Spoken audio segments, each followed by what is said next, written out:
I always made the comment that once a miller, always a miller. Ravel, ambitious, but brilliant! I don't believe it! I swear I do not believe it! Good heavens, he's done it again! Another promotion for the big man. I've got 12 bottles of champagne in my office and we're going to drink them all night. Do me a favour, drop me off in Rotherham. Hello, everybody. Welcome to New York Talk. This is the Rotherham United podcast, and this could be fun. We've got a Friday night game to talk about, the defeat at Oakwell on Friday night in the South Yorkshire derby. There is a lot to pick out from that game. There is a lot to pick out about what it means for the day itself, going forward. There's going to be a lot covered tonight. To be honest with you, I can't think of anything positive that we're going to talk about tonight, unfortunately. But we will try our best to try and pick out something if we possibly can. Mick is with us. Mick has binned the Rotherham shirt off for tonight, haven't you? Mm-hmm. Yes, I have. Yes. We're celebrating Hammarby's qualification for Europe today. So in honour of that, I'm wearing my retro Hammarby shirt. Yes. Second in the Allsvenskan, which is a brilliant season for Hammarby. Absolutely. Danny's back. How's Danny doing? I'm doing all right. I mean, the one positive I can take from this weekend is we won the last time we went to Bramall Lane. Yeah, it's not for everybody. We're at Bramall Lane, mate. No, it's not. Not at all. What are you going to do? That's all the positivity gone within 2 minutes. Welcome back to the Rotherham podcast. Yeah. People are with us. Says Martin Holland says good evening. YouTube user says good evening, as does Sarah Ogden and Noel Jordan. Scott, going to say hi all. Any positives? We'll just tick two of them off. That's it. I think we've got Richard saying it could get toxic. David Carroll and Steve Gunner are all with us as well. I suspect we're going to get a lot of comments tonight, and we will go through as many as we possibly can, because we've all got an opinion on this, and sadly, all the opinions seem to be converging together. Which I don't know if it's a good or bad thing. To be honest with you, it might be a good thing that we're all coming to the same conclusion, maybe. But yeah. Let's big picture it, briefly big picture it, then we'll talk about the game, then we'll maybe talk about the consequences, maybe. But a 2-0 defeat, Mick. We half expected defeats. I say that because three of you predicted defeats. So the defeat isn't really in question. It isn't really, we all want to win, but it's not a massive issue that you lose that game. But it was a really, really poor performance. First 10 minutes aside, not 20 minutes like Steve Owens says, first 10 minutes aside, that was a really, really poor performance again. Yeah, it was. It was. I managed to miss the first 5 minutes of the game because I wasn't able to get because of work commitment. So I missed the bit where we were dominant, and I just saw the rest of the game. Sorry, I missed the first 20 minutes. My apologies. 20 minutes. Yeah. Yeah, it's difficult, isn't it? It's difficult. You don't expect to lose. You know, they're a team that are mid-table, same as us. You know, there's nothing to be choose between us. They've won one game at home all season. You know, the home form's really, really poor. I accept that our away form is poor, but you know, you expect to put up some fight and try and get something from the game at least. But it was just same old in terms of performance levels, in terms of tactics. So yeah, it's not great, is it? I mean, there is a bigger picture, I guess. We're not in the relegation zone. I can't believe that we're sat here sort of 10 days into November, and we're talking.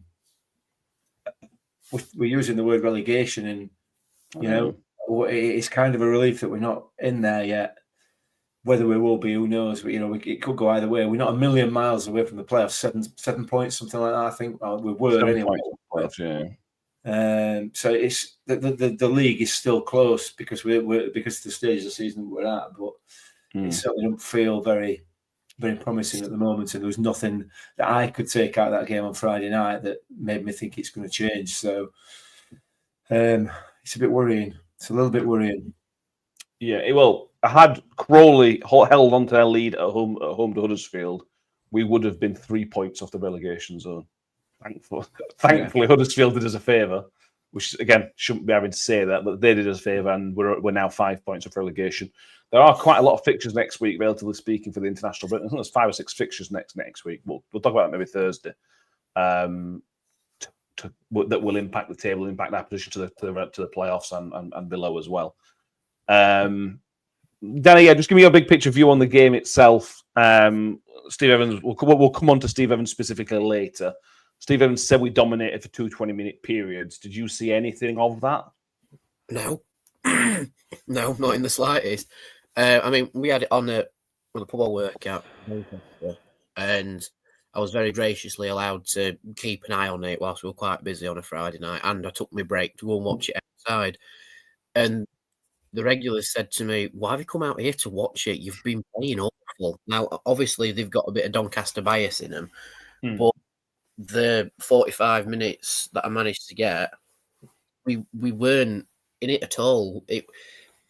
I mean, the league position actually describes perfectly the game as a whole. Barnsley were playing like a playoff team, but not a confident playoff team. And we were playing like a team that's going to finish mid-table this season. Maybe even lower if results don't go our way, which we should not be talking about in this league. We shouldn't depend on results going our way in a league that we should be doing a lot better in. I don't know where Steve Evans has pulled we played better in spells. It's like, well, we've been playing good in spells all season, but that's why we're sat 15th, because the teams that have been consistently playing well, not just for patches in matches, but for the vast majority of matches. And then when they're not playing well, they find a way to see out the result or find another gear and grind out a result. We've not had that. And I think the bigger picture for the Barnsley game for me is that it shows that we've got no fight in us. It doesn't feel like we've got fight in us. And we said the same last season. If you can't drum up fight for a local derby, you won't do it in any other game this season. And the Barnsley game was, almost an echo of the Sheffield Wednesday game last season, where we went there, lost 2-0, and deservedly so. And I think that's the same for the Barnsley game. We went there, lost 2-0, deservedly so. I mean, we had a bit of a laugh and joke, and I'm sure some people did on Twitter as well, about leaving the ground at half-time to go to the local Wetherspoons and have a pint. I'm sure some people did, because even at half-time, we were not in that game whatsoever. It's just, I've said it time and again this season, it's just not good enough. We as fans and as a football club should be doing better than we are. And the fact that we're not speaks volumes, not just about the tactics on the pitch and the players that we've got. It speaks highly of people above that, the people who are making the important decisions, because at the end of the day, the book stopped with those. The decision was made to bring Steve Evans back, and hindsight's a wonderful thing, but in my opinion at least, it was the wrong decision. Yeah, I think it was recorded somewhere, a group of people saying it was a bad idea. Let's move on. John Fellows says, we played so narrow. Ironically, Steve got a lack of width. Jerry said, in terms of the positive start, 2 minutes at most, maybe. I think if I'm being generous, and a few other people have mentioned it being about 5 minutes, Harry said 5 minutes. If I'm being very generous, I could argue we had a good 10 minutes at the start. But I would have to argue that I couldn't. That's not a given. I thought to start with, the first 5 minutes we were positive. We were on the front foot. We were putting crosses into the box. McGuckin was really, really good for that first 5 or 10 minutes. As you maybe expect, it's his first league start of the League One, so he tailed off a little bit. Still shouldn't have been brought off. But there were real positive signs. I think Rafik had a shot as well, which took a decent block within that time as well. And you sort of think, wow, okay. I remember standing next to Ben and saying, Ben, this is brilliant. This is not brilliant. It's not brilliant. It is a really, really good start. It's a really positive start that we've had here.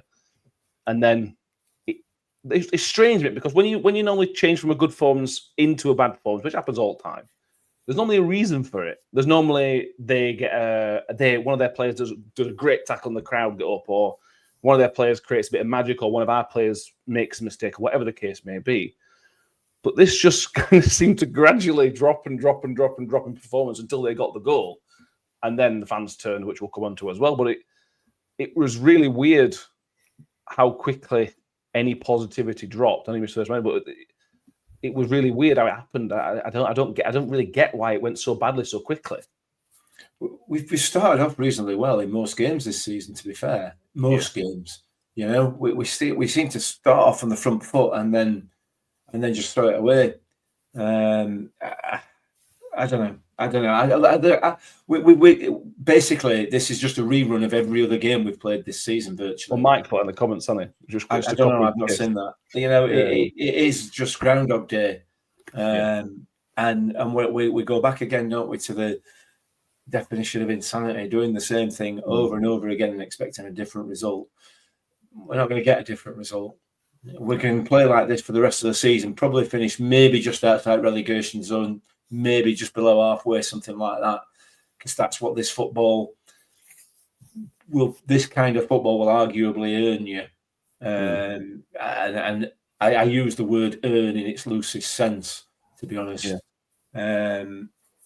It's a local derby, you know, and I feel like we should be calling out the players, but I suspect the players have an agenda. It feels to me like the players have an agenda, and the agenda is not Rotherham United Football Club necessarily, or certainly not the supporters of it. And so we can only speculate on that, but it just, I don't know what to say about it. You know, we're 11 minutes in and I've said nothing of any substance. None of us have, you know, and with the greatest respect to everybody in the comments, we're all saying the same thing. None of it is of any substance, really. We're just repeating what we've repeated for probably 6 weeks now. And it's getting tedious for everybody. But it didn't change. You know, it didn't change in a local derby. As a team that are pretty much on a sort of a level playing field with us in terms of points and everything else. They were in a different league completely in terms of the performance levels for 90% of that football match. We didn't even lay the glove on them. And it's not good enough. Not good enough. I don't know. Let's move away from trying to think of the reasons why. Yeah, we've got lots to talk about. We will talk about as much as we possibly can tonight. Martin Mill says, we could put this podcast on a loop. We play awful, lose, fans are disgruntled, some angry. Evans paints a different picture, normally picking out one or two players for a defeat. Yeah, that's it. That's basically it. Yeah. Martin Rushworth says, no tactics, no pattern of play, no quality. Manager, no idea. A lot needs to change. Josh Smith says players tossing it off, so he puts a blame on the players. He also had clubs rotten from top to bottom. He says Tunish's record with managers is garbage, yet he has the cheek to boo. We will definitely talk about that. He says the problem, apparently Warren's told some fans earlier that Tony Stewart's the problem. Let's talk about the goals first. Let's get the goals out of the way because we need to dive into this, but I think we should be talking about the game itself. The first goal, Danny. Well, it's just bad, innit? I mean, it's not as bad as the second goal, which we'll come on to. But this is poor from, I think it was Hugo marking Russell in the first place. Poor from Cam Dawson, who just pushed it back out to the guy who headed it. And then poor from, I think, Hugo again, who should have been tied to Russell. It's just a poor goal from another set piece. Another set piece. I can't believe it's another one. Yeah, and I mean, we've said this way, a few goals we've conceded this season. I mean, it's basic things it's basic set piece defending really that we're not capable of doing. Like look at the Peterborough game, for example. All right, fair enough, there were corners, but we conceded effectively the same goal twice in the opening stages of the second half. But with this one, it's just basic set piece defending, and you know, maybe it's more of a metaphor of how the players are a bit, you know, down on the confidence and whatever. But again, it comes in from the corner. All right, fair enough. Dawson does save the initial attempt, but he's made no attempt really to catch it, pushed it straight back out into the 6-yard box, which is a big no-no, especially from a dead ball situation like that. And then, you know, the Barnes player's there and he heads it home and we're 1-0 behind. And it's just like I say, it's just a bad goal to concede. It's one of those goals that pulls the carpet out, not just as a fan, but also as a player. Like, you know, can't believe we've just conceded from that. But some teams have the guile to, you know, get themselves back up for it. Like, right, we're not going to let that, you know, players down when they go and get one back. We never did that, did we? After that, the players almost had the same mentality that we've had for away games for the past over 2 years now. Of well, that's it, that's us done now. That is the vibe of the football club and of that performance. That's us done now. Never mind. Another game lost. Never mind. We'll do it again next week. Yeah, they had a couple of chances. I think Dawson made a couple of. He made a couple of saves. He should have done better with a couple of saves he actually made, to be honest. But let's quickly move on to the second goal, Mick. I mean, Joe Rafferty and Sean Raggett won the league last year. The champions. They are the current champions of this league, and so they are clearly good footballers. They are clearly very good defenders. We know Sean Raggett from last time. I know he didn't get much game, but we know he was a good defender last time, Sean Raggett. What the hell is happening for that second goal? It's just embarrassing. That's schoolboy defending. I'm going to attack the ball. It shows disorganisation. It shows they're not together. For me, anyway. Precisely what it shows. They've got two players going for the same ball, and one or the other decided not to bother getting out of the way, or didn't get the call early enough. I think it's probably what happened. Rafferty didn't get the call from Raggett early enough. It's not great. It's not great. I don't know what to say, but there should be some cover as well. There should have been some cover there. Yeah. And I would argue possibly the keeper could have done better, maybe got a hand to it. But even having said that, I would also, even with the mix-up between the two defenders, I think Raggett should have won that header. I don't really know why he didn't, unless he's been backed into it. He may have been backing into him a little bit, the striker, I don't know. But I think on any other day, they probably won that header, whether Rafferty was there or not. But circumstances being as they are, luck being where it is, confidence being where it is, desire being where it is, all those things played a part in it, and a little bit of just shocking defending, really, a little bit of lack of communication, etc. So, yeah, but they deserved it. Barnsley deserved it. If they won 4-0, that would have been a pretty fair result, to be honest with you. That might have been a bit over the top, but I think 2-3-0 was a fair result on performance-wise, in my view, anyway. Well, yeah, I think 3 would have been a fair result, and Ben would have liked that since he went 3-0, but it didn't happen. Yeah. Jerry Sims says Hugo leaves his man for this is for the first goal. Jericho was sloppy for both. We had Caswell saying it was a big Hugo. Sorry, I didn't mean to click that one. Mike Mill on the first goal says a decent keeper could have easily saved the initial header, or at least pushed it well wide. That's the issue. He says Dawson's bang average, but better than the other bloke. Yeah, it's as much Dawson's fault as Hugo's fault, because you've got to do better than that with the initial header. Absolutely. But you also got to look, and this was the second time in as many minutes that the 6-yard box was deserted of defenders when that ball dropped. Yeah. Why? How is that even possible? It was in the area in front of Cam Dawson. Cam Dawson in goal, in that 6-yard box, was devoid of any defenders from a corner. Yeah. What? Again, that is defending set pieces. Why are we not training? Why are we not covering this in training? It happened, like I said, 2 or 3 times in the game. It probably happened again in the second half, to be fair. Where and we'll go back to Peterborough again, same sort of thing. Where are we? Where are we? Are we not practicing defending set pieces anymore? We've got some big lads in there. We'll be fine. Is that what we're doing? Well, something we've said over the last few weeks is when Raggett gets back, things might change. It might be a bit more organised, and it didn't at all. Yeah, exactly. There's no difference, which tells you something else, doesn't it? Yeah, it does. Yeah, it's just not very good. Let's talk about the gilt-edged chance we had, though, Danny. The chance that Jack Holmes should have absolutely buried, because it was such an easy chance and goalkeeper had absolutely no idea. That wasn't the case, was it? Steve Evans has got that completely wrong. I thought that was a pretty difficult chance, and I think the keeper's done pretty well. I think Evans has misread that completely, or deflected, maybe.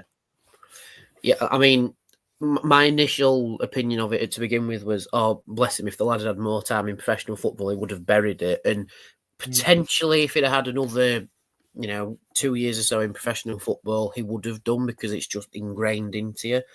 But at the same time, those chances present themselves time after time in non-league football.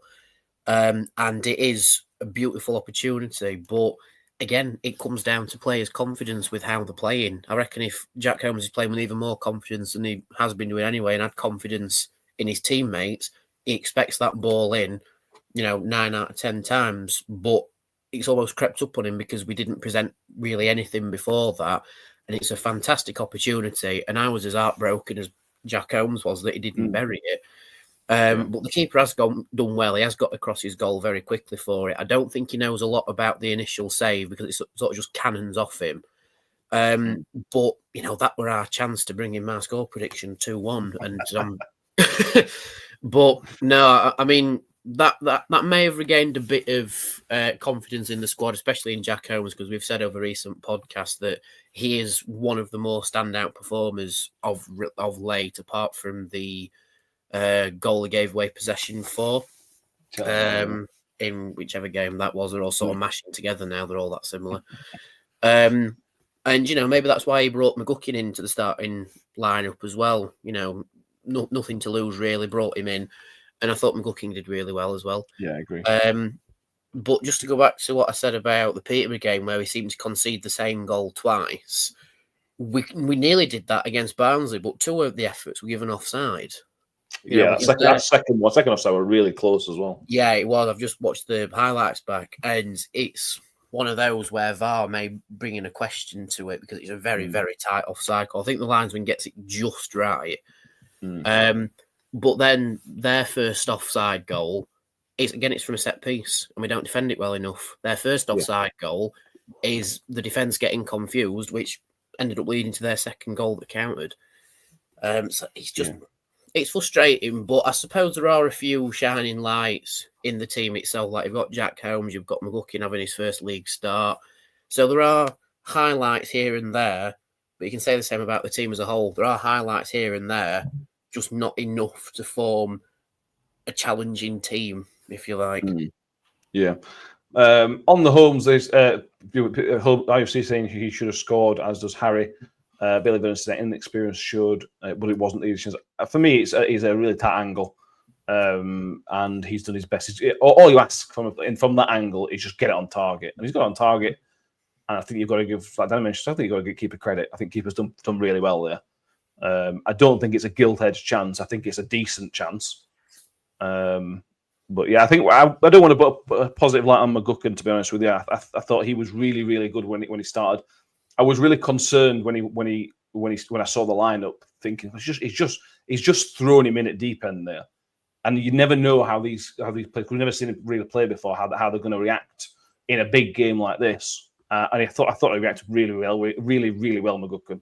I thought it was the bright spark in the first 10 minutes. He was putting himself around.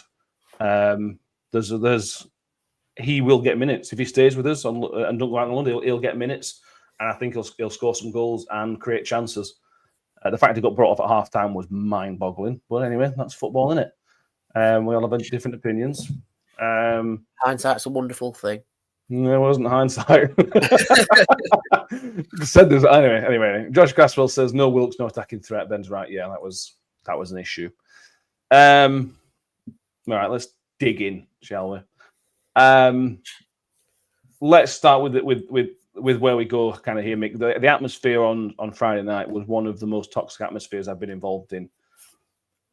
Possibly ever. It was worse than the Sheffield Wednesday one last year. The Sheffield Wednesday game last year, I felt like we were all in shock almost, because we'd actually won a few days before, didn't we? I think we beat Coventry the week before, and we all came in, and it was just shock, I think, last year for the Sheffield Wednesday game. This one, we all saw it coming, and then when it happened, it was just a horrible atmosphere to be involved with. It was just really, really unpleasant that we're having to go through this, and fans are. This is not me having a dig at the fans, by the way. No. But because I was there as well. But it was tough. It was a really, really tough night to be involved with as a Rotherham fan, to be honest with you. And we all felt it coming, and it's just come to pass. It's just a really tough night. Yeah, it is. It is, and it's been coming for a while, and it'll continue. I think there'll be some more tough nights and tough afternoons to come. But I think what will happen is there'll be less and less people there to see it as the season goes on. Listen, you know, you can be criticised for booing the players or booing the manager or booing whatever. And I've criticised people, criticised us as supporters for doing it in the past. But, you know, that was after a game or a bad half or whatever. This is now 16 games, 15. What is it? 15 games? Whatever we are. Games. Yeah, into season, and nothing is changing. And yet, on the flip side of that, you know, well, it's not on the flip side. Nothing's changing. We go watch a game. It's the same game as we watched last time. It's usually the same result. We've won 3 or 4 games. That's it. The rest of the time, it's awful. And then, to compound the problem, we're then told by the management team or by the club spokespeople, that what we've seen is not right. What we've seen is wrong. Yeah. It's only heading one way, and it will continue to annoy, upset, frustrate supporters while ever this continues. Something has to give.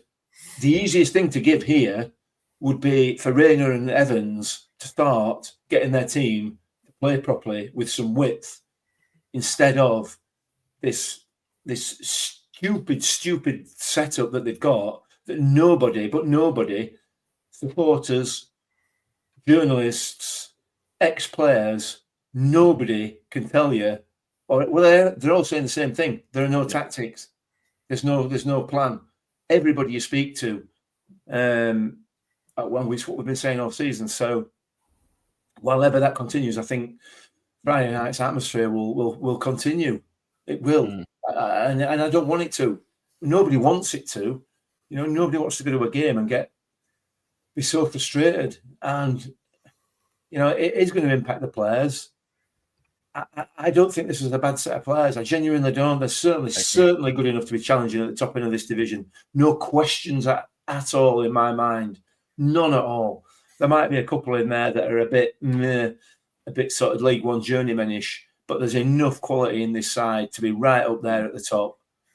So whether they've down tools or not is another matter entirely, and another subject entirely.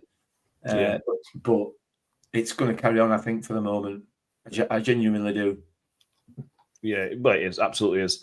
Add to this, Nick Hammock says a video of the Rotherham fans fighting is a disgrace and embarrassment. Yes, it is. What I will say, and this is obviously not to defend the idiots that were fighting, but I've watched Rotherham fans fight when we're winning 5-0 at Donny. This is just football fans being stupid football fans and fighting between themselves. I don't think I've got anything to do with the result. Not defending those people, but that's something else. People mentioned the Pelts tweet. I've always loved Lee Peltier. But yeah, I don't know. I honestly don't know what to say anymore, to be honest with you. I thought it were hilarious seeing Peltier comment on the game, because it just goes to show that there are opinions outside of our negative podcast, apparently, and various other opinions that are serious ones. Like there's Peltier saying his piece about he keeps blaming last season's team, but now look what's happening. So again, it ties into what Mick's been saying and what we've all been thinking. It's all deflection tactics. But did you see what Ronnie Moore said in reply to a Paul Davis tweet about the game? No. He said something. I think Paul Davis tweeted out something said about Rotherham fans booing the team, like whether it were half time or full time or whatever. And Ronnie Moore, I'm paraphrasing because I can't remember exactly what he said, but he basically just said, "Yeah, and they should be, because the team's awful." And so you've got these people with, I wouldn't say influence, but a higher understanding of the operations of Rotherham United than we do, and they're sort of in line with what we're thinking as well. So it's sort of a bit of validation that it's not just us, if that makes sense. But also at the same time, it is quite funny to see Peltier getting involved as well. So, Lee, if you're watching the podcast, drop us a DM. We'll have you on. That should be fun. But yeah, it's just nice to see people who played for the club have the same opinion as you. Yeah, it is. So you kind of feel justified, don't you? When someone like Ronnie says it, you kind of feel justified in the way you feel because Ronnie knows what he's talking about. Nick Carrot says, fair play to, I think he's talking for Rob State for pushing Evans on the stats and dominance. Yes. What I will say to this, and this is something to watch out for if Steve Evans stays, since Evans had a go at Adam Oxley, I think it was, at Leyton Orient, it's only been Staten that's done the interviews for Radio Sheffield. Interesting. So I don't know if there's an issue there with Radio Sheffield. I don't know if there's an issue with Steve Evans asking for certain people, but that's just something to put out there. Just watch next time he does an interview. Is it going to be Staten? Is it always Staten? Might be nothing, but something else to look out for. Well, like Steve Evans to pull out with somebody, would it? Well, he already banned him once, didn't he? 10 years ago. Didn't he blame Radio Sheffield for Sheffield Wednesday signing Stevie May or something like that? I have no idea. It was something ridiculous. It went to be his fault, whatever. We can be sure of that, can't we? How would it be? Michael Miller says, I could be dreaming, but did Sky show a graphic showing Hakeem Adoff twice in the first half? Yeah, that's 38 minutes in, wasn't it? They did. And let me tell you something else as well before people start jumping on that and start slagging off Adoffin.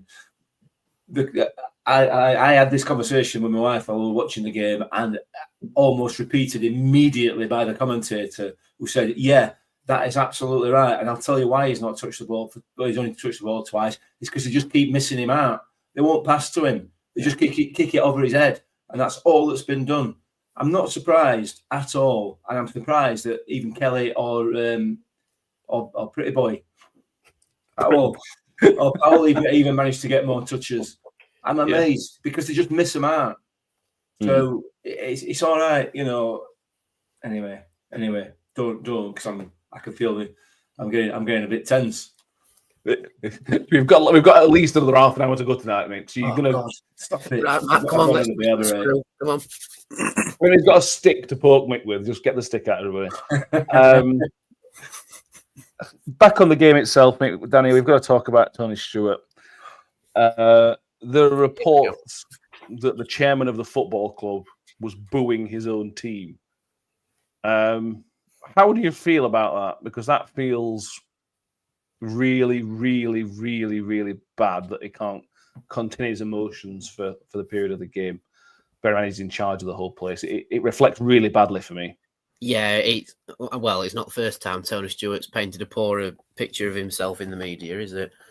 I mean, apparently about a year ago as well, wasn't it? Yeah, but apparently it's not the first time that's happened as well. I heard that, yeah. Apparently, I can't remember which game they said it was, but he has booed the players off before, and it's like, mate, you're the owner of this football club. You know, if you had any semblance of PR, you wouldn't do that. I mean, I get he's a passionate football fan, and you know, and he wants his team to do well, and you know, he wants his heart to be in it. But can you imagine the uproar if there was a picture of Prince William booing Aston Villa? That's slightly different. Yeah, slightly different in terms of club and hierarchy and such, if you like. But in the same sense of it's just poor PR, you know. And he's been caught doing it. And the overarching thing with that for me is, mate, you're the person who's appointed the manager that dictates how we play, and you're booing it. So why is he still employed? You have the power to get rid of him and to change it, but he just sits there and boos it. It's like it doesn't make sense, you know. No, it doesn't. Nick Harris, he doesn't believe the booing roars, although he says Paul Davis did say that it was a lot of arm waving and talking to Rob Scott, Paul Douglas. Doing comments says that TV zoomed in on a few times. The thing is, Mick, if he's booing the players or having a go at the players or having a go at what's happening on the pitch, he's having a go at himself. Because we are in the position we are post Paul Warne. We are in the position we are because the decisions that have been made almost exclusively, by my understanding, almost exclusively by Tony Stewart. It was Tony Stewart's decision to sack Matt Taylor. It was Tony Stewart's decision to get rid of Liam Richardson and bring back in his best mate in Steve Evans. this is Tony Stewart's making. How can you boo something that it's like booing yourself in the mirror? It's just madness. Yeah, you've hit the nail on the head. Or getting happy, forget booing, or getting happy and getting frustrated and getting angry. It should be getting angry at himself. Let's put the booing part about it to one side, because we've got some journalists telling us that actually happened. There's nothing on there's no sort of video evidence. That's not what he was doing when he were on telly. What he was doing when he was on telly was getting really, really frustrated, saying something about 50-50 balls. You could lip read that part of it, and he was pointing and getting very, very frustrated, like all fans do. But on the flip side of that, no sympathy. It almost feels as like, and this clearly can't be true, but it feels like he's no right to even be frustrated about it. Yeah. He's put us in this position. It is his fault, and his fault almost exclusively, that we are in this position now. No question about that. The blame has to sit with Tony Stewart, because he is the man that brought back Evans. He is the man that brought back this awful, awful football. He is the man that got rid of Liam Richardson. He never even gave him a chance by the sounds of it. Never even gave him an opportunity. He didn't stand a chance. Matt Taylor he tried with that and failed, so got rid of him. He also let Paul Wong go for peanuts. So if you take it back in the chronology, he's letting, backwards from what I just said there, we are where we are because of Tony Stewart. We are where we are longer term because of Tony Stewart. We're in a fantastic ground. We've had an unbelievable 10 years of success. We sort of interspersed with some relegations. So it's a double-edged sword. But the frustration that we all feel as supporters, and he quite clearly feels as chairman, is purely it lands on his shoulders, unfortunately. He's gone full circle, almost full circle, not quite yet. And I hope to God that he doesn't go full circle and end up back in League Two. But that's where we started. And he took us out. He took us through League One with Evans. And then we've had the up and down seasons, which have been great. And now it almost feels as though he's decided he's just going to kill it off again. That's clearly not the case. That clearly isn't. But that's how it feels. So he's every right to be frustrated as a fan. But as the chairman of the football club, the buck stops with him. And under any circumstances, the buck stops with him. But he's made the poor decisions that have put us in this position now. Multiple, in my view, it's my opinion. I'm not saying that's a fact. That is my opinion. Yeah, he's made multiple poor decisions over certainly the last 18 months to 2 years. It's been the period of time that Steve Evans keeps harping on about. Tim McCullough says, "Don't forget we were promised a top team." Matt Miller agrees with you. Matthew Dyer says he's the guy who went on holiday when we needed a manager. Yeah, don't forget that. But that's one that we're saying that he'd already made his mind up who were going to be manager. Yes, he has. He'd already made his mind up. He didn't need to stay here. He didn't need to do anything. He just needed to wait for the board to capitulate. He'd already made his mind up that Evans were coming. Yeah, he has.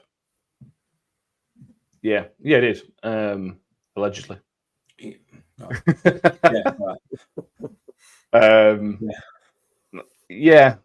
Danny, just give us your thoughts, because it's one of those things with Tony. It is tough because of what's happened over the last 10 years, whatever it was when we were at New York Stadium. We can never ever forget that because it's amazing. I'm not trying to go so that is save the club.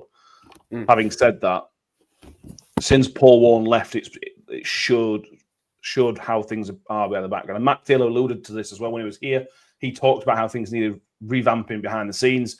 He tried doing it and sadly he failed.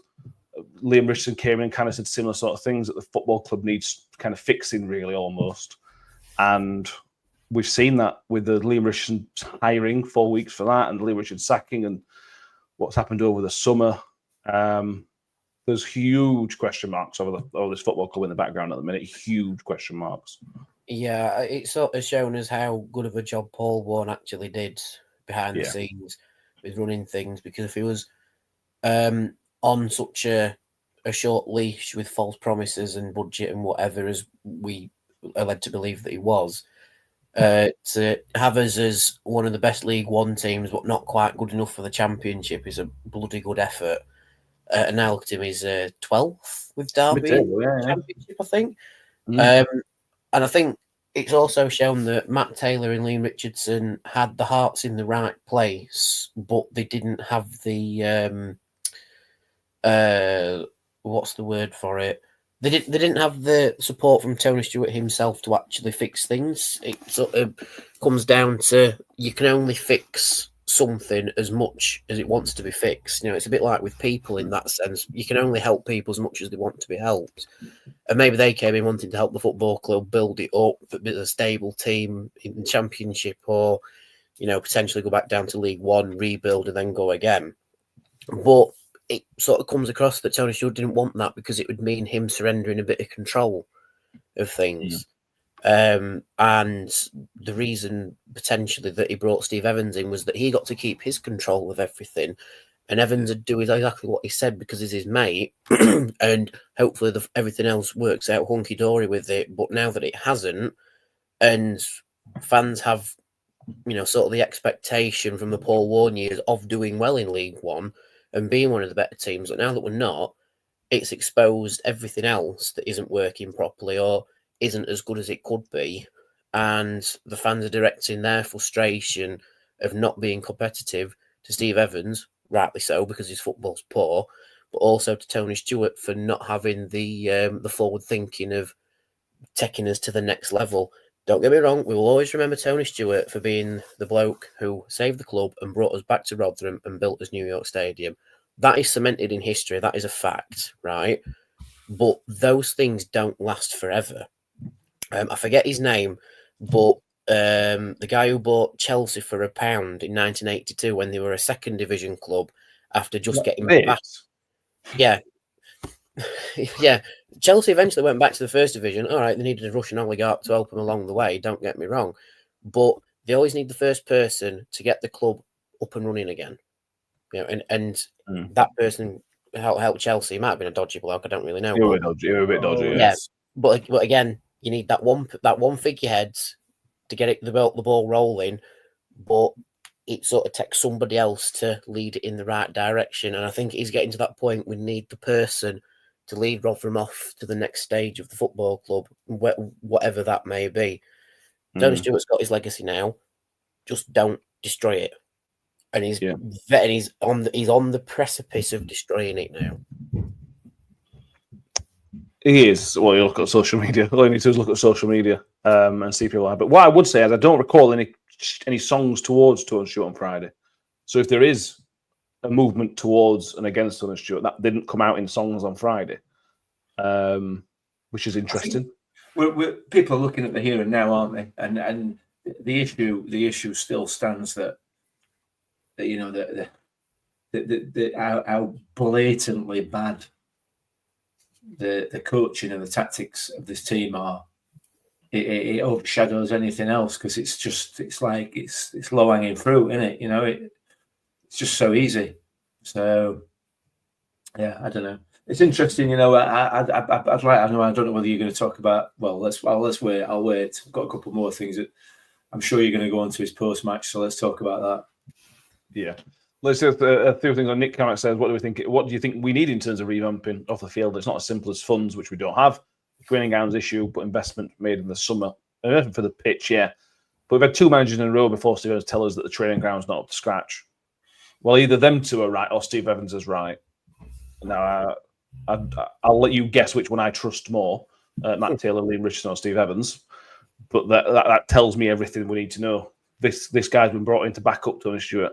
Now, I understand people are unhappy with Tony Stewart, but Steve Evans is part of that group. Steve Evans has been brought in to back up his mate. So that's why, for me, that Steve Evans deserves as much criticism. Steve Evans knew what he was getting into. He knew the chairman he was working under. He knew there were no funds in the summer. He knew everything. So Steve Evans is as much for what we're seeing now, right now. I mean, I don't mean a bit longer term. But he is hurting us longer term, because if Steve Evans is saying, yeah, everything's all right behind the scenes, and it's not, that is hurting us for long term, because Steve Evans is trying to, and very badly, paper over the cracks. But anyway, yeah. Let's move back to Friday night, Mick. We'll come back to that in a minute. Post-match interview, 10-minute interview. Again, I thought Staten's done really, really good job, to be fair. Staten's poor in post-match tend to be really, really good because he's not scared of asking the tough questions as a general rule. But yeah, according to Steve Evans, we were dominant for almost half the game, for 40 minutes of the game, according to Steve Evans. 2 20-minute periods, we were dominant. This is a man that's in trouble in terms of his job, and he knows it, bearing in mind the response he got as well. Where does Steve Evans sit in terms of his job, I suppose, is the question. Well, it'd be nice to be able to have a chat with some of the supporters who are still backing him, and I know there are quite a few that are still backing him. And I kind of get why, because of everything that's gone off in the past, and how he's managed to turn it around at other clubs and so on and so forth. So I'm not criticising people in any way if they want to keep him and give him an opportunity, because I know people do, and it's a justifiable position to take. But I'd love to know from those people how they feel about some of the blatant lies that he comes out with in interviews. Those two, for example, we've all just sat there or stood there and watched that game, and he's telling us that for 40 minutes of it we dominated play, and he didn't just say it once; he reiterated it 2 or 3 times throughout the interview. I mean, there's no confusion here. It's just wrong. Completely wrong. And he does it time and time again. How can you reconcile that? And then so that you can trust him to turn this around, when he can't even tell us that he can't even tell us the truth. He can't even. He's trying to tell us something that that we haven't actually seen, what we've just seen with our own eyes, and it's so frustrating. It's incredibly frustrating, And there were a few telling comments that he makes. He goes from being quite aggressive and in your face to just being passive aggressive, and then back to being actually aggressive again. You know what I mean? And it's interesting to pick out some of his more passive aggressive comments that he makes in his interviews. That they're still there. They're still little digs, but they're not quite as in your face. I don't know. I don't understand how anybody, after listening to certainly the last 3 or 4 post matches that he's done, when he's decided to turn up and do them. Yeah. Again, is another issue. My wife just walked past going, boring. And she's right. She is right. But I mean, yeah. Look, this is not acceptable. It's not acceptable. Don't be telling me that I've seen something that I haven't seen. We can all see it. Just tell us what you think is what the problem is, and don't start with your garbage. We're not idiots. We may not be professional managers, but we're not idiots. No. What I will say is I did feel bad. About 80 minutes in, I kind of felt bad because for what he did last time at the club, he was brilliant and amazing, and he deserves all the praise and the credit in the world.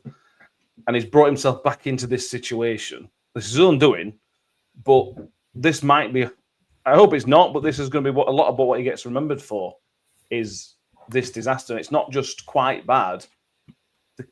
The fan base is toxic at the minute. It's completely toxic. And he's a large part of that toxicity. And that's going to be a large part of what he's remembered for this second part. And that's really, really sad. He has because created of how it. good that first time was. He has created it because of his stupidity in interviews. And that's the only way I can describe it. Yeah. He's incapable of just speaking normally. He's either got to build himself up, or he's got to pull somebody else down, or he's got to tell us that we don't know what we're talking about, essentially. what all three things, anything they says fall into that, generally into those three categories. And none of it into, well, this tactically we're working on this, tactically we think we should have been doing the other. None of that. You know, it's just all defensive or out on offensive. It's just poor. It's just poor. Yeah, it's Josh Smith says, remembered for this because Tony Stewart sold him under the bridge, brought him in to cover his failings, and it's not gone to pot. I could mention Steve Evans knew what we're getting for here. Steve Evans knew everything that was coming. If you think Steve Evans has decided to come thinking he was going to get £3 million in summer, that's just madness. He knew what was happening, and he chose to make all these false promises in the summer, and he's continuing to tell us all these things that aren't true now. Now, I'm not defending Tony Stewart. We're not sitting here defending Tony Stewart, but Steve Evans has got a large chunk of responsibility down here, because if we move back onto the game a little bit, we played Barnsley, who are not a great team, but they're fine. And it was very obvious that they had a plan. They were constantly trying to hit the wide man, whether it was left or right. They were constantly trying it with the wide man, switch the play, and they were solid and they were nice and organised. I got it within about 10 minutes of the game. I got it from Barnsley. I understood it. And we were 15 games in. I still don't really get it. And it's Darryl Clark's, I think, has been in the same amount of time as Steve Evans. In fact, Steve Evans has been in longer.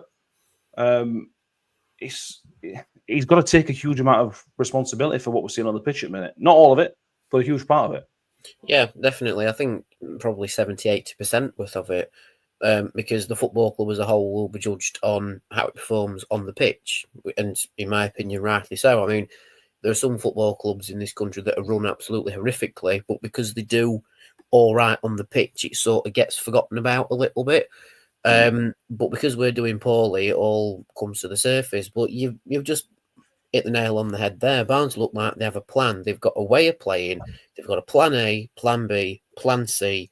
And so far this season, it's working out for them because they're, in the playoffs and doing very well for themselves. But for us, I couldn't even tell you what plan A was, other than hoofball and missing out in the midfield. There seems to be no way of getting back into games because we'll either concede first, game's done, unless we're playing against 10 men, or we'll score early and effectively get too excited and then we'll concede and then the game gets away from us. That's not how you should approach football. The way football's played now is that you have a defined way of approaching matches and winning matches. And if the other team done it better than you on the day, they win the match. And if you're evenly matched, you draw, funnily enough. But we've got no set way of approaching games. And it's so annoying that we don't have that because we were used to managers having a set way of playing. Or rather, Steve Evans has a set way of playing, but it's 10 years out of date for the football that it is now. It works at a club that has no defined objective in a league, which is why it probably worked at Stevenage, because their defined objective wasn't to do well in League One. It was to be all right and stay in the division and build up slowly. But it worked really well. They went up the league and they did phenomenally well, fair play to them. But in a team that's got a very much narrower margin of error, which is us this season, it doesn't work.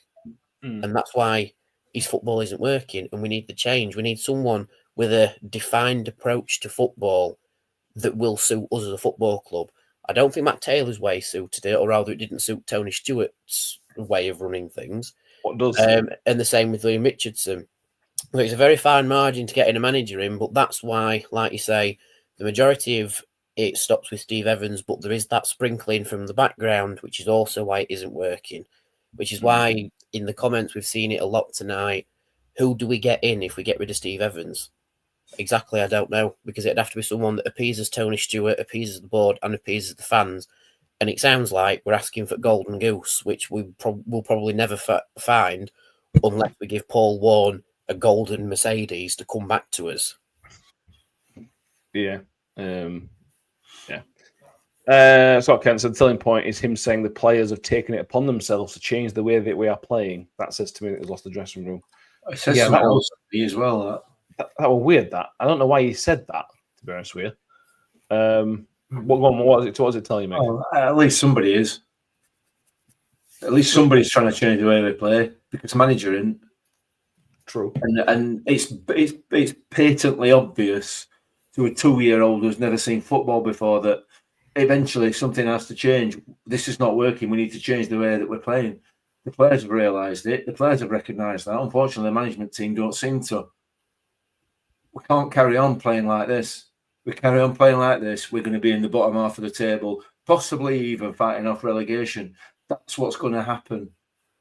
You know, one of the periods in the game where we did have a little bit of success, probably for about 10 minutes in that second half, where we had some width. When Humbo came on and started playing out wide, when Holmes started playing out wide on the right, that's the point at which we started to at least make an impact on the game. And then we went back. We went back to doing the same thing. So, yeah, if some players are taking it upon themselves to change the way that they play, good on them. It shows that there's some players within this squad who do care about what happens on that football pitch. It's just a shame for me that the manager and his assistant either one, I've no idea, or two, just don't care. Or three, I guess, are too thick to realise that if you can't carry on doing the same thing and expect things to change, whatever it is. But at least the players, or two of the players that he's not yet called out, but I'm sure he will at some stage. He'll name them. At least the players are taking it upon themselves to actually play actual football. I don't know. I'm the more I think about the stuff that he said, the more annoyed I get with him. Yeah. I wonder if we talked about Revel coming with him last year. I wonder if that is a bigger issue not coming than it was initially. People have rightly mentioned that genuinely amazing job he did at Stevenage. And second from literally relegation favourites to challenging for the playoffs in League One was fantastic. But the coaching staff he has with him at Rotherham United is not the same coaching staff he had down at Stevenage. He had Reds with him, and I assume they had at least another goalkeeping coach with him. These two he's brought in. I don't think he's ever worked with them before. From when they came in, there was no history of these guys working together. And we know Steve Evans isn't a coach manager. He isn't a head coach. I don't think he's going to take the sessions. That's where Rayner and the other coaches are going to come in. What is he then? He's the motivator. He's just a manager. He manages things. It's delegation and that kind of nonsense. Really? Well, I don't really see Steve Evans as being the bloke who books the hotels when we go down to Crawley. That'd be the manager's job at a football club, depending on the size, anyway. It shouldn't be, but he's not. He's clearly not a coach. We know this, man. This can't be a surprise that Stevens is not a coach. Oh, it's a surprise. He's supposed to be actually a man manager. Yes, that's incredible. But what I'm saying is that he had a different coach here with him, so I wonder if that's impacting why things aren't going very well. The coaching staff haven't yet quite clicked. That's just pure speculation. I've nothing to base that on, but I wonder if that's something that's part of it. I don't know. I think Nick's comment in our little stream has highlighted something there. Paul Warren was there with him the first time. Perhaps a key reason we did so well, and Rev Stevenage coincidence. Very possibly. I mean, the shoe fits. The only difference this season is that I believe Joe Scars was promoted from academy manager to be the coach. Yes. So that's the only difference to it. But it depends on what Joe Scars is bringing to the table and whether or not Evans is just going, no, we're not doing that, we're doing this. And that's why there's no, there's no cohesion there. Because technically, out of the three of them, Scars is the only one with any sort of management experience whilst being the first team coach under Steve Evans. Because Paul Warren came from being an ex-player as fitness coach. I'm trying to remember. Revell very briefly had an interim manager. No, manager for a while at Stevenage, but it didn't go very well. Yeah, but then he sort of took a backward step. Evans came in, and then Revel just needed time, and now he's took him off. And I believe Stevenage are just above us in the table now. I think they got a good result weekend. I think they're definitely above us. Yeah, so it's. I think Scars is the other one who's brought his own opinions to the table and isn't getting a look in. Because but we don't know if Scar's any good because he's only been a youth coach, so we don't know whether that Scar's actually any good. But the under-18s got to the Youth Cup final with Scars as manager, which I know, but that's youth football, isn't it? Yeah, we can't get anything from it. And these other guys will be like, I think didn't the one of them come from Burton, the other one came from somewhere else. I'm not sure. So I don't know. I'm going to ask you the question, but let's have some comments. I will do kind of a mini poll in the comments of kind of what next. So we're recording on Sunday evening as things stand. Steve Evans is still manager of Rotherham United. So question to the people in the comments. Our next show will be Thursday. Will Steve Evans, do you in the comments think Steve Evans will still be manager come the next episode? Well, we're doing an emergency podcast if he does leave. Get those comments and let us know.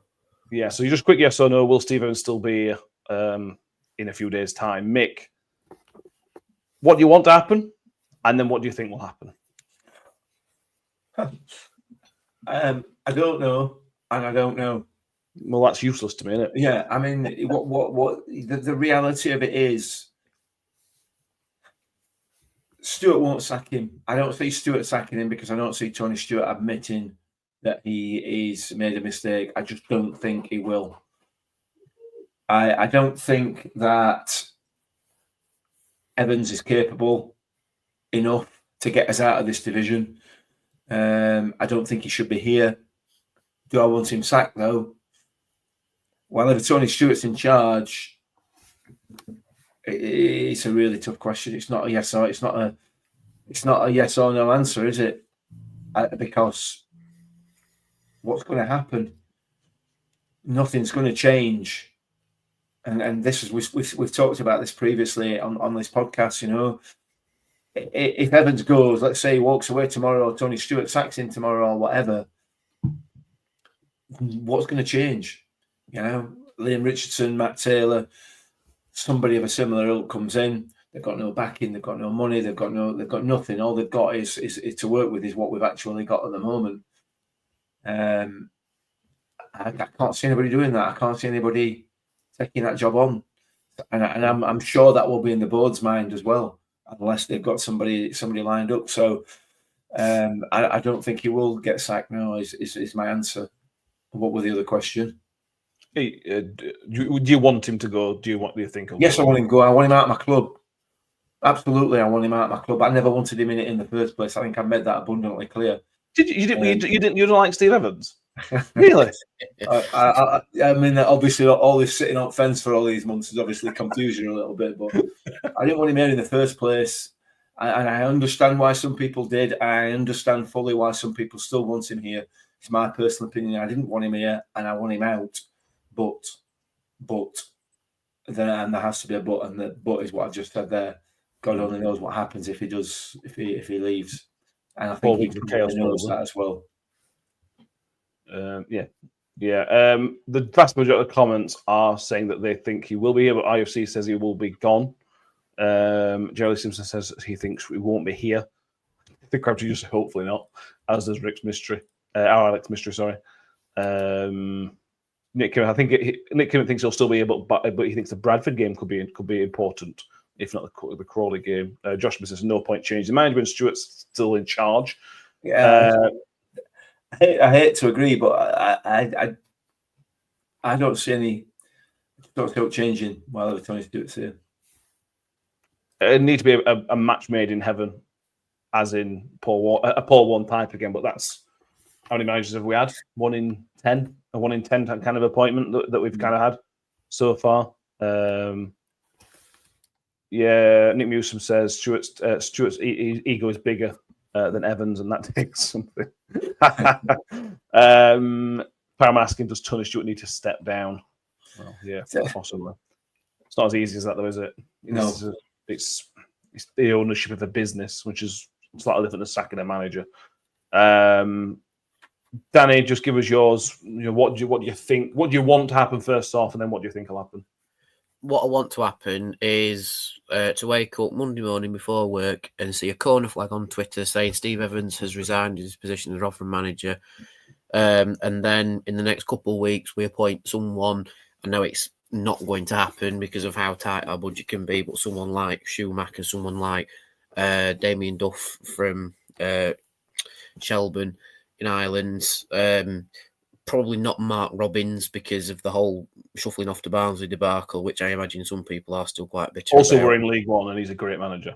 I think the financial debacle might be more of an issue than his trip to Barnsley, to be honest. Yeah, I think so as well. Or someone like Nigel Clough, but again, I doubt that because he's doing very well with Mansfield, I think it is at the minute. But in reality, I think Steve Evans is still going to be Rotherham manager because, like a few people in the comments, like Mick said, Tony Stewart won't sack him unless he is forced to sack him, which then goes into the whole board politics thing of all vote of no confidence for the chairman, and then we fall into, the great black hole of whatever that is. But again, that's not going to happen. But I imagine I'm going to wake up tomorrow and for the next week, potentially for the rest of the season, and still see Steve Evans as manager. I just hope I don't see Rotherham United in the little red box at the bottom of the league come the end of the season. Yeah. Somebody mentioned, Matt Miller says, yes, I agree with Mick, it's time for Tony Stewart to go, but who would buy Rotherham United? Me and Mick had this conversation yesterday. I think Rotherham United is a pretty good option to buy a football club. If I'm going to buy a football club that's got basically no debt, which thanks to the ownership, it's a financially pretty well-run company. The fan base is there. We've shown many times this football club that when things are going in the right direction, fans turn out. Even in the summer, fans turned out by buying the season tickets. There is a club that can grow. Again, we talked about yesterday. We look at Bournemouth and Brentford and Brighton. Their fan bases weren't that big 15 years ago, but they were built properly. They put building blocks in place and gradually built things in. Yes, it takes investment, but for me, there's an opportunity there for somebody to do it. There's an opportunity there for Tony Stewart to do it. To be fair, there is the opportunity if he will be willing to put the investment in to build this football club into a sustainable championship club to then be a challenger for the playoffs. That's not out of reach, but it is going to take a reasonable amount of money to do so. But what do I know? I ain't got the money to invest, so what do I know? Yeah, I don't know. I'll be honest with you. I don't know what else to say now. Yeah, well, I can't invest either. No. I get told off for buying a coaster on my way to work. I have no chance of investing in a football club. It's not happening, mate. Yeah. Yeah, a few people in the comments say there's been options for Tony Stewart to sell in the past. Yeah, apparently there has been the bids for the football club in the past, which proves the club is clearly one that's open, a good choice for investment for certain people. For one reason or another, Tony Stewart has decided not to sell the football club, and not where we are now. I don't know what's going to happen in the next few days. We can guess, we can speculate. I don't have any inside information. We sometimes get little bits. We have no inside information from anybody at this point. But we're in a tough spot at the minute. This football club's in a really, really tough spot at the minute. As tough as it's been in Tony Stewart's reign, to be honest with you. This is his toughest point since he bought the football club. And as we mentioned with Steve Evans, potentially ruining his legacy. Tony Stewart's on the verge of ruining his own legacy. And I hope he doesn't. But we will have to wait and see. Does anybody else want to say anything, add anything? I just feel so low at the minute with talking about Rotherham United. Yeah, I think it's negative, isn't it? I think this is probably the toughest part of Tony Stewart's tenure in Rotherham United, and it's going to be interesting to see how if he deals with it, because there's a part of me thinks that he might just hope it all goes away. Might be wrong, I don't know, but there's a little part of me that's a sneaking suspicion that's what he's going to try first of all. That'll be his first sort of tactic, just to bury his head and hope it all goes away and Evans can manage to win a few games and get the fans off his back for a while. I don't know, we'll have to wait and see, but it's tough times. It's tough times. We've had tough times before, though. Much tougher. Oh, God, yeah. Yeah, we didn't have to do a podcast about it then, though. No, that's true, actually. Yeah. It would have been a lot more depressing than this. Yeah, would, yeah. Harry says, Ben likes NFL, maybe he can spread the word about us. Yeah, possibly, yeah. Yeah. I mean, he couldn't bother to turn up to this podcast tonight, so I don't think there's much chance of that happening.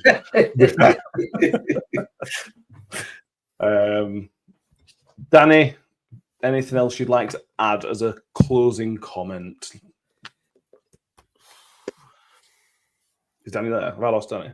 No, I mean, my closing comment is just a very depressed exhale of air. Just sums it up. Just not the podcast, just the football club as a whole at the minute. The podcast is great. I love it here. Well, you said but that. the football club just is here we go again. Yeah.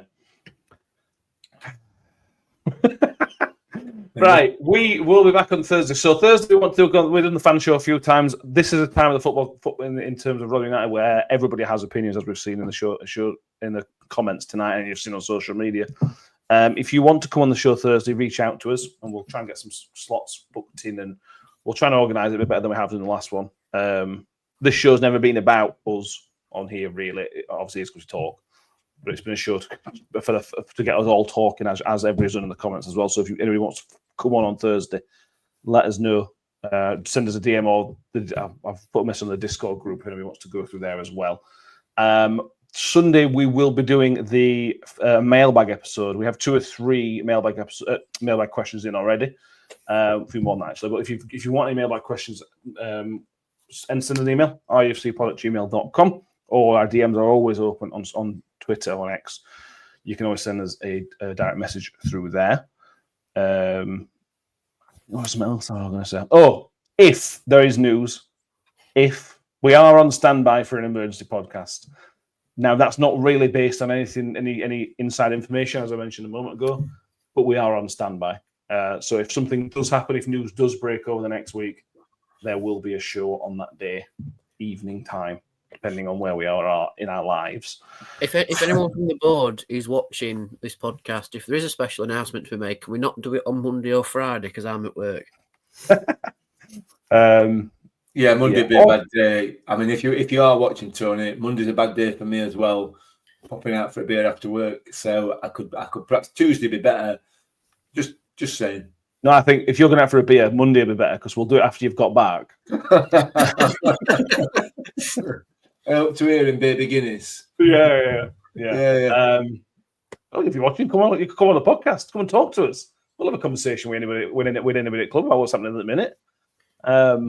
If I nice people, the only clip you get of me is putting a pound in jukebox, having celebrate good times, and just having a dance about. Just a 30-second clip, and that'd be it. We're nice people. We spoke to Matt Taylor, and we spoke to some of the nice people, I think. But anyway, it's not happened. But the invite is always out there, as anybody would expect. Because I know there's some brilliant people at that football club. No. Some really great people work at that football club, Absolutely. And this is letting those people down. And us as fans, not only that goes without saying, I think it's letting us as fans down that paid the money to go to Barnsley, to go to Cheltenham, and the will pay to go to Crawley. Anyway, I like RUFC. RUFC. If Trump can go on Joe Rogan, Tony Stewart can come on here. Yes. We all have a big cigar on go and just talk football for half an hour. Yeah. Anything else quickly, boys? Yeah, if you do decide to come Thursday, you don't have to come with your camera on. You can come on visually anonymous. If that's a thing. Visually anonymous. No, I said that. That sounds very. Doesn't make any sense. Yeah, anyway, thank you all for watching. Please make sure you've subscribed and click the notification button. You might want to put that on just in case something happens this week. We're back on Thursday. If you fancy popping on Thursday, let us know. We'll put the link out on the day anyway. But if you let us know in advance, we can kind of give you a slot where we're going to give you 10 minutes, 15 minutes to talk about what you want to talk about for a bit. And then Sunday for the mailbag. Like the show as well. If you're watching live in the comments, make sure you give it a thumbs up. If you are part of the hundreds of people watching on X, make sure you have also followed us on there and given the show a retweet or repost, I think it is. If you're listening on iTunes or Spotify, please make sure you have subscribed, give it a 5-star rating, and do all that lovely stuff. Thank you all for being with us. Mash my head for this club, isn't it? Thank you all for being with us tonight. I really appreciate it. We do really, really appreciate it. We'll see you all next time. And as always, up the Millers. Up the Millers. I think I always made the comment that once a Miller, always a Miller. Ravel, ambitious, but brilliant! I don't believe it! I swear I do not believe it! Good Evans, he's done it again. Another promotion for the big man. I've got 12 bottles of champagne in my office and we're going to drink them all night. Do me a favor, drop me off in